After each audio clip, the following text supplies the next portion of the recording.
Alright guys, so Fula coming to you with another video. Shout outs to the whole LDBC. If you like this video, please feel free to smash the like button. And if you like the other content on the channel, I invite you to subscribe to the channel. You know, we're at 400 subscribers, which is not really impressive, you know. It's basically, you know, like still getting our feet wet, you know what I mean? And I guess I'm the type of dude who has to drop content and keep dropping content rather than like make like I guess like my content could be more quality, you know, but it's just, you know, I'm swamped with so many things that I have not yet made time to go to certain things that may up the quality of the content. You know, soon though we are going to go to more fights. Soon we are going to travel more. Soon we're going to have all of that, you know. But anyhow, man, what I really wanted to talk about was, you know, Roy Keane's comments about Tottenham and their performance versus Liverpool. Now, you know, Liverpool, they're a hell of a side. You know, that coach is a very, very good coach, okay? He got him a Champions League last season, you know, and now they're first in the Premiership right now. Okay, so he's figured out the Da Vinci Code for that team. If they can hold it up, that remains to be seen. We don't know yet. You know, we don't know if they're gonna have this continuing like for the rest of the season. You know, we don't know if it will come down to them being Premiership champions. We don't know, okay? But let's talk about Roy Keane's comments and, you know, and let's try to be objective as possible, but still not discount what's the underlining reason for those comments, you know. Now, granted, you know, I understand if a team plays poorly and they're expected to perform at a high level, I get how you can drag that team.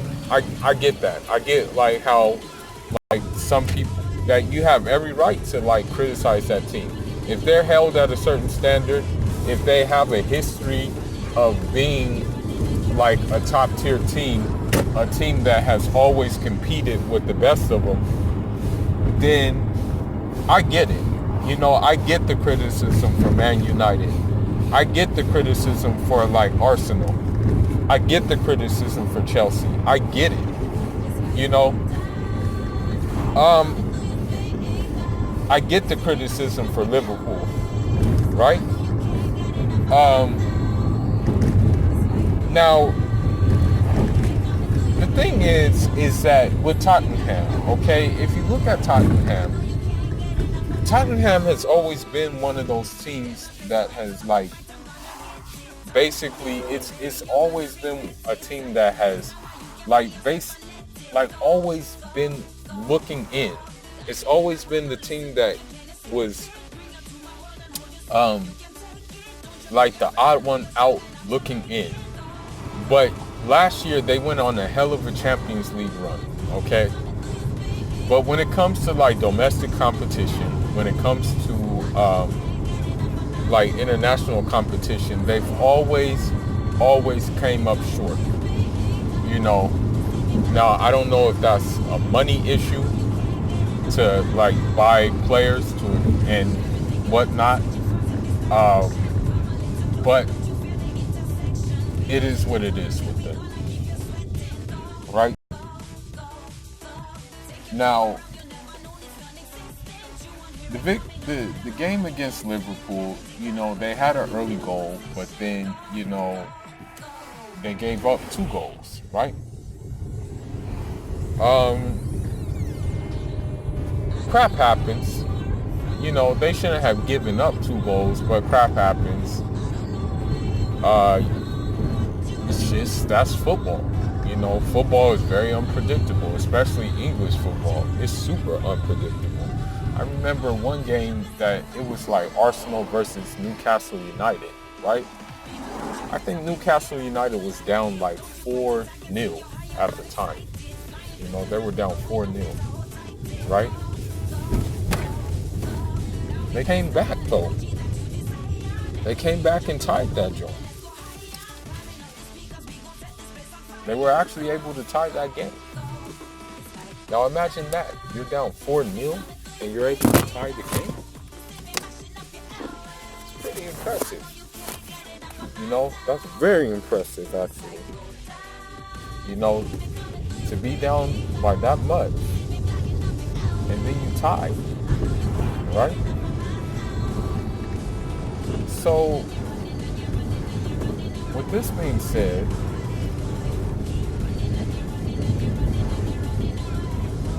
I want to say that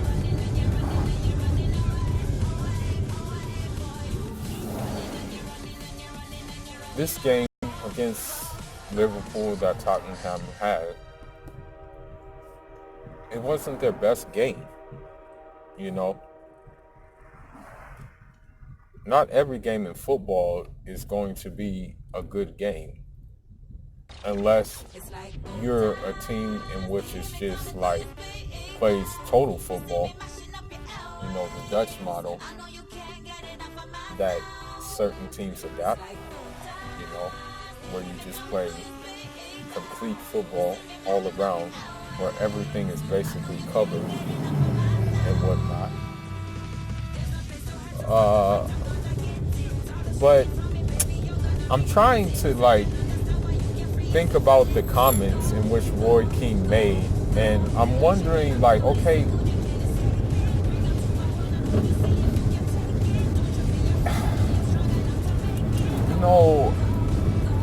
there was an Algerian football player named Robert Majer. Robert Majer, he played for FC Porto for a time. And it was in Champions League that he scored a back heel goal. And everybody went crazy about that goal, right? But the underlining words that he had to say,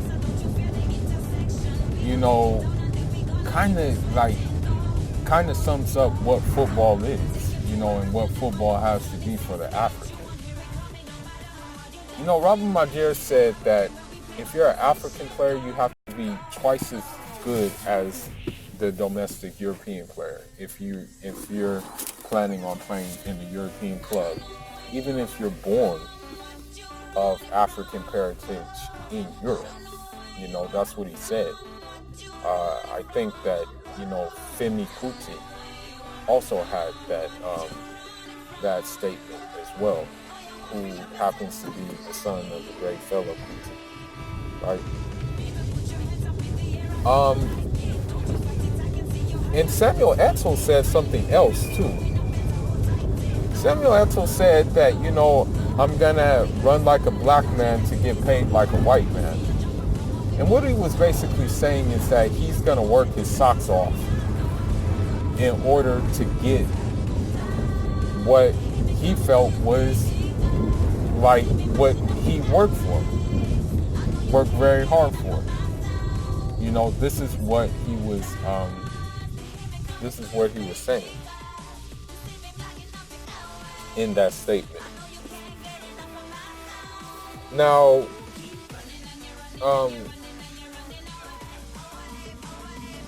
let's just kind of recap what Roy Keane said, and let's see if he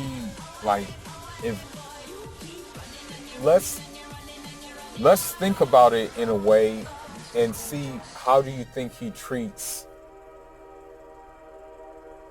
people of African origin outside of football when the cameras aren't on, if these comments are made. Now, with Christian Eriksen, it was a light touch. He basically said that, because Christian Eriksen has expressed that interest in like trying another team.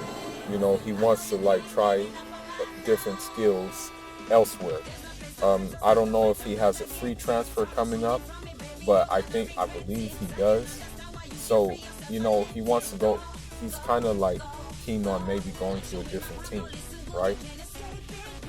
So, you know, Roy Keane said, "Oh, he's not good enough. He's not good enough to like go to a different team." Then, he talks about Man United because that's the team he used to play for. He says that Man United will not become better with Ericsson, and probably won't buy him, but may take him on a free transfer. Then he threw a former Man United player under the bus, the Brazilian Fred. He said, then again, Man United did buy Fred, and then everybody started laughing and stuff like that, and I'm just like, okay, well, was that really necessary, right? Then he digs into Dele Alli. He says he simply isn't good enough. He simply isn't this, that, and the other. And he says he doesn't make the grade. That's what he said about Dele Alli, right? Now, the comments he made about the two defenders is just what makes me think, like, I wonder what he would say about them if they were just walking down the street, or I wonder what he would be thinking about them if they were just like minding their own business and weren't in the football world. And that's Sergi Aurier, and then you had Danny Rose. He called them dumb and dumber, and I'm thinking to myself, like, you have that energy for them as if it wasn't a team effort and as if the whole team needed to improve upon. You had that dumb and dumber energy for them, but really didn't have the energy for the whole team. Why not say the whole team was dumb and dumber? But no, he singled them out. And I'm saying this because, man, I'm telling you, you have to be flawless as a player, as an African player. You damn near have to be flawless, in order not to get dragged by the media, because they will drag you for every little thing, every little nuance. They're going to drag you. And the reason I say that is because of the smearing campaign that they went on Raheem Sterling. Okay? They went on a vicious smearing campaign on him. I mean, they criticized his every move. And so what I'm saying is that, like, this is just what it is, man.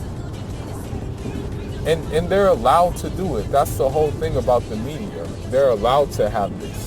And of course, like, because of my last video I made about the whole tribal thing, you had all these Englishmen commenting on the bottom, butthurt and stuff like that. I know they're gonna comment on this one too, but I don't give a care. I'm gonna call it out at how I see it. And while I won't say, I won't label it I won't label it racist. I won't label it like racism or racist terms. I'm not going to label it that, but what I will label it is the colonial legacy. Because there was a time in football, much like American football, where, you have blacks who may have started out as quarterbacks in college, but, when they got to the NFL, they had to be changed. They couldn't be a quarterback anymore. But the same thing was in European football, where, like, you had this notion that like black people could not be offensive-minded, technically gifted players, that their place was more in line with defense because of their physical presence. That used to be one of the sayings. Now when you fast forward football though, even if you're a defender, you have to be technically sound. You have to have great technique. Your first touch has to be good. You have to be able to sometimes whiz past people. You know, you have to have that ability. Sometimes if you're a center back, it's almost like you're a center midfielder at times. You know? So with this being said, you know, I said, okay, Playboy, you know, you're just kind of continuing the colonial legacy, you know, with those comments.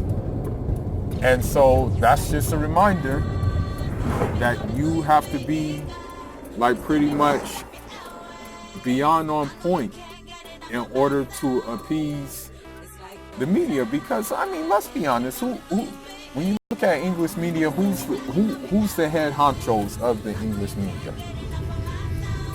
Who's the ones behind the English media? It's definitely none of us. So I say this because while other people are allowed to have one bad game, we're not allowed to have one bad game. Your game has to be flawless. Because in my opinion, this is just my opinion, those comments were uncalled for. They really were. And I mean, let's be honest. It's not the first time that the comments were made. Let's take it back. Let's take it back with Paul Scholes. What did Paul Scholes say about Paul Pogba? What did he say? Oh, he needs to use his brain more. It would help if he used his brain more. As if he's not in a thinking position already. As if he doesn't make passes that are precise and pretty crisp. And as if he doesn't make passes that other people don't see. Okay? So, you know, with that being said, man, that's all I got, man. Leave your comments and leave your thoughts. Let me know if you think Roy Keane was reaching too far. And let me know if you think he could have been like a little bit more like lenient when there's no I in team and there's no two people in team. And I will beg to even say that there's no 4 people in team. But anyhow, man, that's all I got for now, man. Leave your thoughts and comments. Fula signing out. Njada.